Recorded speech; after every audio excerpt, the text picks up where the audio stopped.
Hello everyone and welcome back to a brand new video. Today we'll discuss what will happen tomorrow, right? As you probably know, tomorrow is a victory day, May 9th. The victory over fascism, Hitler and the Axis powers, right? And May 9th, Victory Day, is a very, very important day in Russia. You know, Russians go crazy on that day, right? People go, entire families go to their TV and watch the parades, the victory parades over Nazi Germany, right? And yeah, our women are crying while they're watching it, stuff like that. It's a very, very important day, and it's only once a year. So yeah, and people say and think that something very, very important will happen tomorrow. So Putin will announce something very, very important. Right, and this is what I'm gonna talk about. This will be largely a repeat of what I've already said in the past, but I'll also add quite a lot on today. I'm gonna add a lot. Alright, so firstly, tomorrow we can expect Putin to announce the assault on Kryvyi Rog, on Kryvyi Rih, something like that. This is how it's called in English. In Russian, it's called Kryvyi Rog. Here it is. It's near Nikopol and near Kherson. All right, this is where Kryvyi Rog is, and it's actually pretty much the second most important strategic city in Ukraine. And Russia already announced that an assault is being prepared on this very, very important city, on Kryvyi Rog. But nothing is happening yet. We don't see an offensive happening. We don't see, Russian troops really fighting in Kryvyi Rog. And yeah, and I think that this will be tomorrow. This will be announced tomorrow. And okay, to a large extent, why? Why do I think so? This is what I'm gonna explain now. Well, as you know, Mariupol has been basically captured, right? Only Azovstal remains, right? And all civilians have been evacuated from Mariupol yesterday, right? They were all evacuated.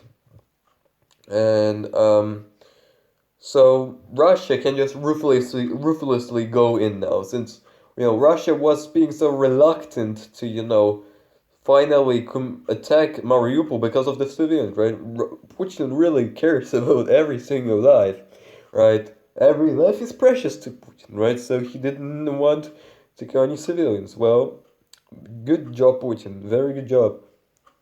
So yeah, and now since the civilians are gone, Russia will ruthlessly go in, which is what Russia is doing right now. And Russia announced that Mariupol will be captured by tomorrow. That's what Russia announced like almost a week ago, I think.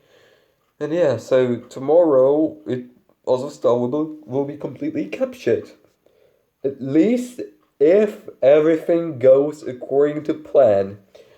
Well, and if that happens, then the troops that were in Mariupol, especially which were, around Azovstal, they can go to other places. For example, here to Kryvyi Rog, or to Nikolaev, or to Donbas, or to Kharkiv, sorry.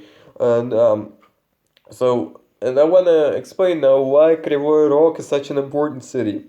Why will Kryvyi Rog be attacked tomorrow or in 2 days or so? Why will the attack on Kryvyi Rog be announced tomorrow already?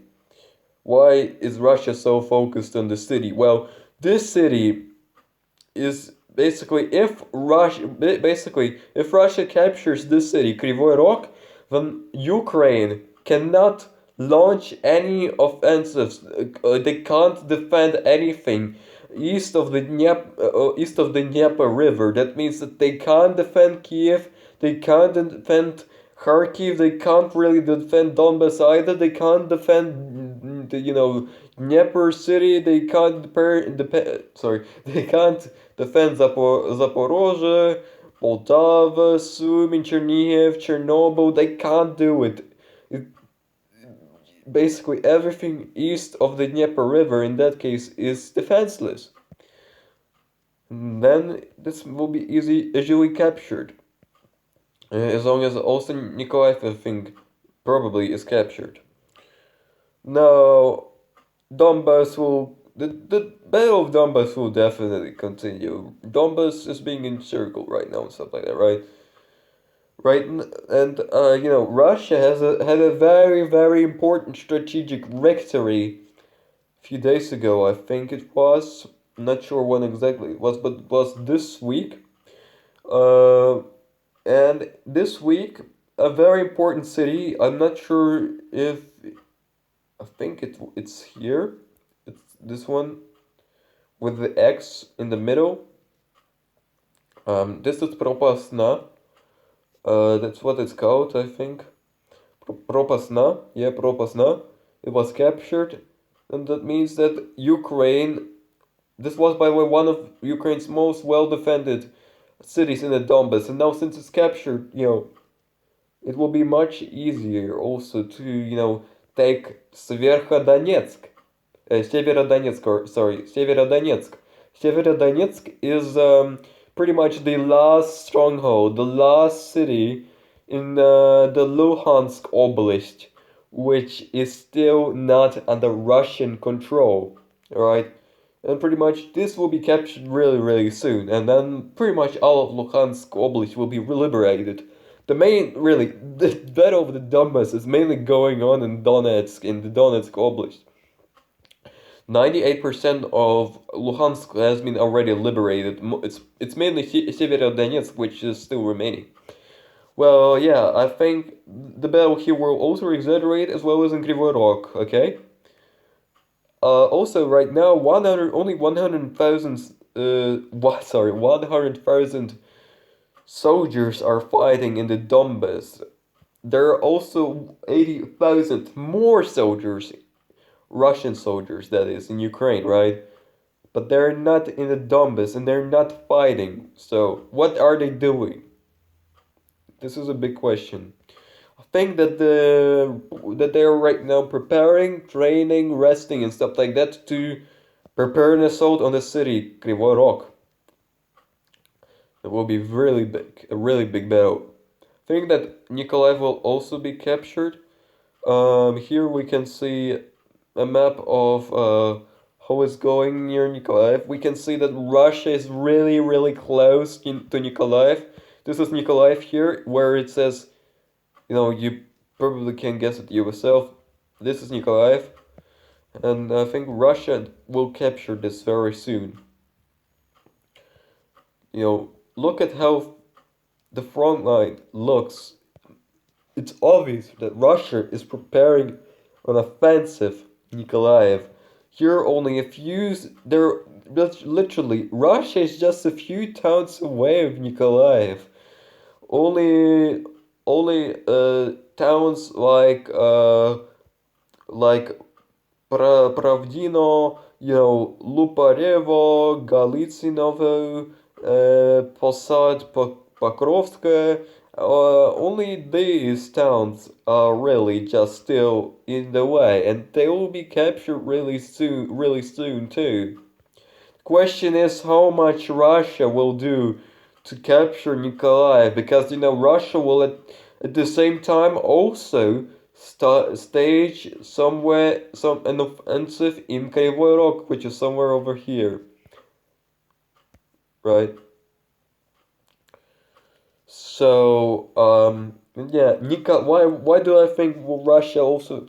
Why? Okay, Nikolaev is a very important strategic city. It's actually the most strategically important city in Ukraine. Why do I think so?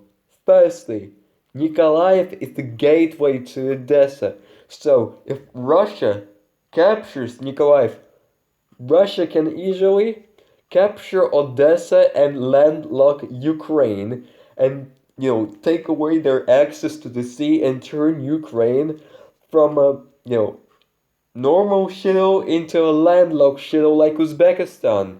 So Nikolaev is very, very important.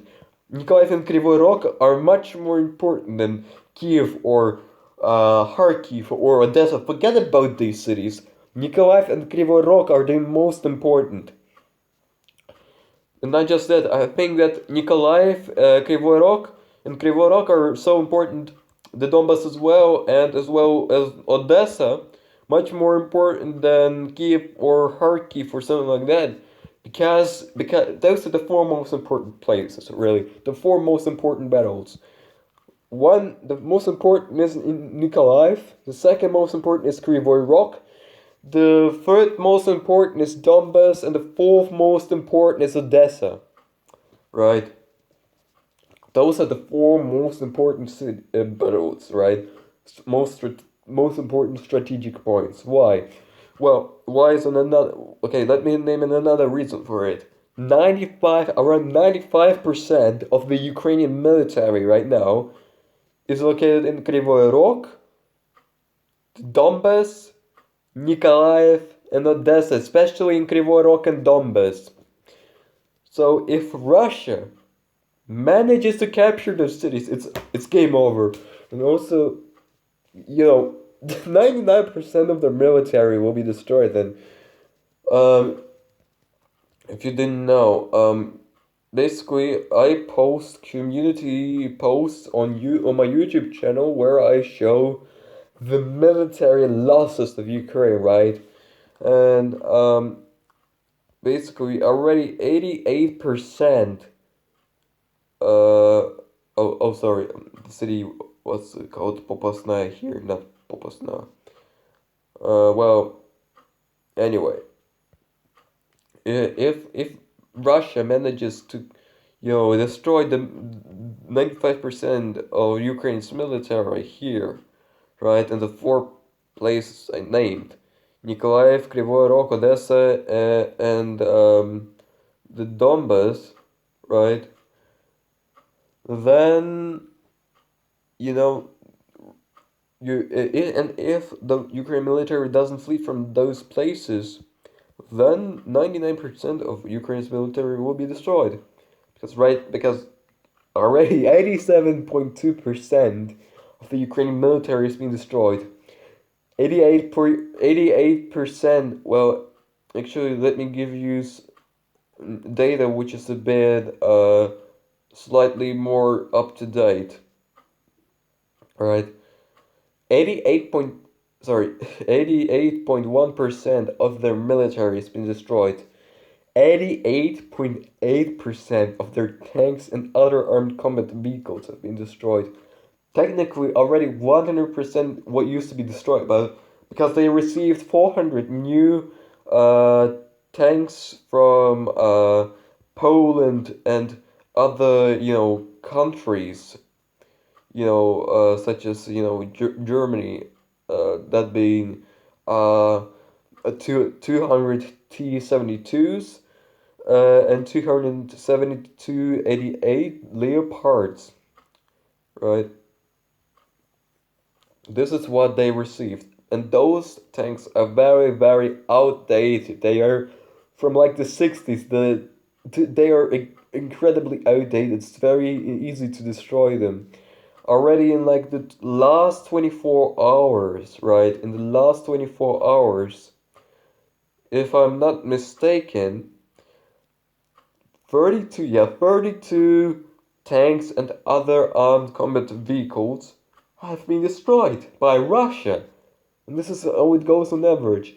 On average, Russia destroys 25 to 30 tanks and other armed combat vehicles of Ukraine daily. Right? This is a lot, right? And if it continues at this rate, right? Well, then the Ukrainian military will be no more in about 14 days. If we're very optimistic, in about 10 days, right? And yeah, 92.3% of their field artillery and mortars have been destroyed too, right? They have only 106 artillery motors remaining. Before that, they had, well, at this, like, before the war started, they had 1,509, right? And the US and, Western European media often claims that Ukraine's artillery is superior, right? It's strong. It's gonna hold back Russia. They're gonna win because of their artillery. No, no, no. That's not how it is. I must admit, right? Ukraine's artillery did quite mediocre in this war for the fact that they're fighting Russia. However, just by looking at numbers and how much they've lost, it did awful, right? If we exclude the fact they're fighting Russia, they're doing awful, right? And yeah, so yeah. Other than that, you can just look for all this, and yeah, they have two or multiple launch rocket systems left, three air defense systems, and 33 helicopters. Although you shouldn't really count that because they're dysfunctional. And whenever they repair a helicopter anyway, it gets destroyed anyway, right? All right. So I think that according to calculations I made like in early March or so, I actually correctly calculated that they will run of their own tanks, which were combat ready, uh, you know, on February 24th, that they will lose them. If I'm not mistaken, on like April 20th, I'm not sure when it what exactly was, but I remember it was only 1 or 2 days off, right? So my calculations are very accurate. You can expect their artillery, which is the really what matters in their military. It's what keeps them alive, right? Think of their tanks, helicopters, aircraft, UAVs, and whatever. Their arms and legs, right? They can survive without arms and legs, but they can't survive without the brain, right? Humans can't survive without the brain, right? Right? And I think that their field artillery and mortars are their brain, right? And I think that they'll run out of it in about 7 days. 8 days. 8 days. Yeah, 8 days is more accurate. So on May 16th, they have lost 1,509 artillery and mortars, and will have then no left. Well, and they'll run out of tank. Yeah, I already mentioned that. Well, I think that this could be actually accelerated very easily. What Russia needs to do, and what I think will happen, is that Russia will launch in another large scale, massive offensive like Russia did. You know, like how Russia did at the start of the war, right? This is, and NATO's general secretary, I think it's the general secretary, Stoltenberg, Jens Stoltenberg announced that Russia hasn't even fully started phase two of its military operation, right? So what we're seeing right now is just preparation, right? Still pretty much preparation. The best is yet to come, right? And as soon as Russia starts in another large scale offensive, which I think Putin will announce tomorrow, then it's game over. It's completely game over.